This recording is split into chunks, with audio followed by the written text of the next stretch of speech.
देवरानी जिठानी की कहानी। सुनैना और सुरेखा यह दोनों देवरानी जिठानी थी। जिठानी सुनैना नौकरी भी करती थी और देवरानी सुरेखा यह घर संभालती।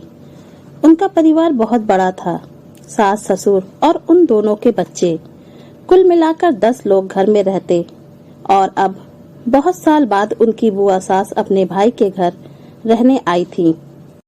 सुबह उठने के बाद बुआ सास ने देखा कि सुनैना फटाफट अपने काम कर रही थी। सुरेखा ने नाश्ता बनाया और वह नाश्ता सुनैना ने सबको परोसा। उसके बाद सुनैना ने अपना टिफिन पैक किया और वह काम पर निकल गई। सुरेखा ने वापस दोपहर का खाना तैयार किया और थोड़ा वक्त अपनी सास और बुआ सास के साथ बैठी रही। बुआ सास से रहा नहीं गया। उन्होंने सुरेखा को पूछा, छोटी बहू, तुम्हारी जिठानी तुझ पर बहुत हुक्म चलाती है। सुबह से देख रही हूँ, रसोई घर में अकेले ही काम करती हो और वह महारानी दिखावा करने के लिए नाश्ता परोस रही थी, जैसे कि उसी ने ही नाश्ता बनाया हो। यह सुनने के बाद सुरेखा ने बुआ सास की तरफ देखा और बोली, बुआ जी, ऐसा कुछ नहीं है, सुनैना दीदी बहुत अच्छी हैं। बुआ सास बोली, तुम बहुत भोली हो सुरेखा, मुझे सब समझ में आता है। मेरे बाल धूप से सफेद नहीं हुए हैं। सुरेखा से अब नहीं रहा गया। वह बोली, ऐसा नहीं है बुआ जी, आपको सुनैना दीदी ने सबको नाश्ता परोसा, वह दिखा, पर आपको यह नहीं दिखा कि दीदी ने मुझे जबरदस्ती सबसे पहले नाश्ता करने को दिया और चाय भी दी। वह रोज मुझे ऐसे ही सबसे पहले नाश्ता दे देती है, नहीं तो सबके लिए नाश्ता करते करते मैं खुद के लिए नाश्ता बनाना भूल जाऊंगी। दीदी मेरी कितनी चिंता करती है। दीदी सुबह जल्दी उठकर मंदिर साफ करती है, फूल सजा कर रखती है और मुझे उनके 1 घंटे बाद उठने के लिए कहती है। शाम को आते समय बाजार से सब्जी भी लेकर आती, क्योंकि हमारे मिस्टर रात को देर से आते हैं और मम्मी जी को सुनैना दीदी ने बाजार में जाने को मना किया है, क्योंकि अब उनकी उम्र 60 साल से ज्यादा हो गई है। बाजार में जाते समय उनको तकलीफ होगी, उनके पैर बहुत दुखेंगे। कभी उनको बाहर घूमने का मन हुआ तो सुनैना दीदी छुट्टी लेकर उनको घुमाने ले जाती हैं। और हाँ बुआ जी, दीदी रोज शाम को आने के बाद वह कितनी भी थकी हो तब भी मुझे खाना बनाने में मदद करती है। वह मेरी बड़ी जिठानी जरूर है, पर मुझे अपनी छोटी बहन ही समझती है और मैं उनको अपनी बड़ी बहन समझती हूँ। यह सब सुनकर बुआ सास एकदम चुप हो गई। उनकी चुगली सुरेखा के आगे टिक नहीं पाई।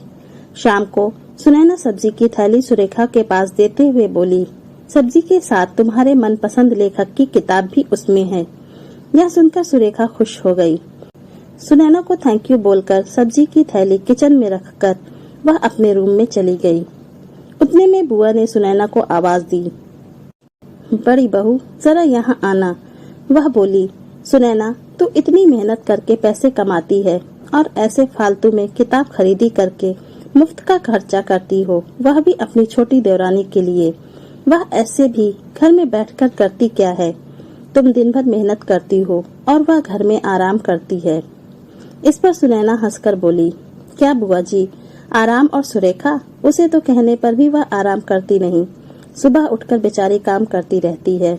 सबका मनपसंद खाना, मेरे और उसके मिलाकर 4 बच्चों का टिफिन, सब वही तो करती है और तब भी उसके चेहरे पर हमेशा आनंद दिखता है।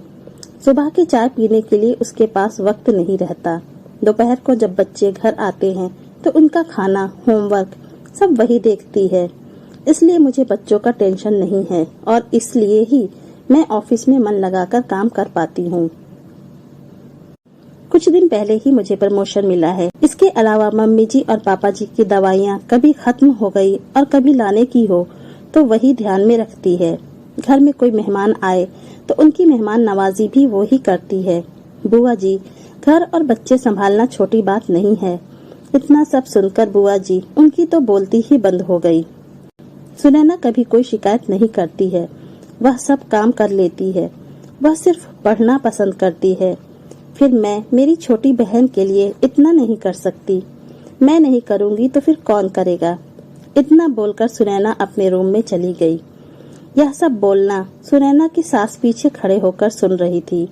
वह बुआ के पास आई और बोली, जीजी, यह दोनों देवरानी जिठानी जरूर हैं, लेकिन उनका रिश्ता दो सगी बहनों से ज्यादा पक्का है। मेरे घर की मजबूत दीवारें हैं यह दोनों। पहले मैं भी एक बुरी सास थी, हमेशा इन दोनों में झगड़ा लगाने का प्रयास करती थी, पर इन दोनों के प्यार के आगे मैं भी हार गई। वैसे भी झगड़ा लगाकर नुकसान तो हमारे ही घर का होगा ना। पर यह बात बुआ को समझ में नहीं आई। रुदन करते हुए कमरे से बाहर चली गई, क्योंकि उन दोनों में झगड़ा लगाने के लिए ही वह आई थी। पर सुनैना और सुरेखा, इनकी जैसी दो समझदार देवरानी जिठानी के बीच झगड़ा करवाना बहुत मुश्किल था। तो दोस्तों, सुनैना और सुरेखा, इनकी जैसी समझदार देवरानी जिठानी जिस घर में होंगे, उस घर का कोई बुरा नहीं कर सकता। जिस घर में ऐसी बहुएं होंगी, वह घर स्वर्ग बन जाएगा। दोस्तों, देवरानी जिठानी की सुंदर कहानी आपको कैसी लगी, हमें जरूर बताएं।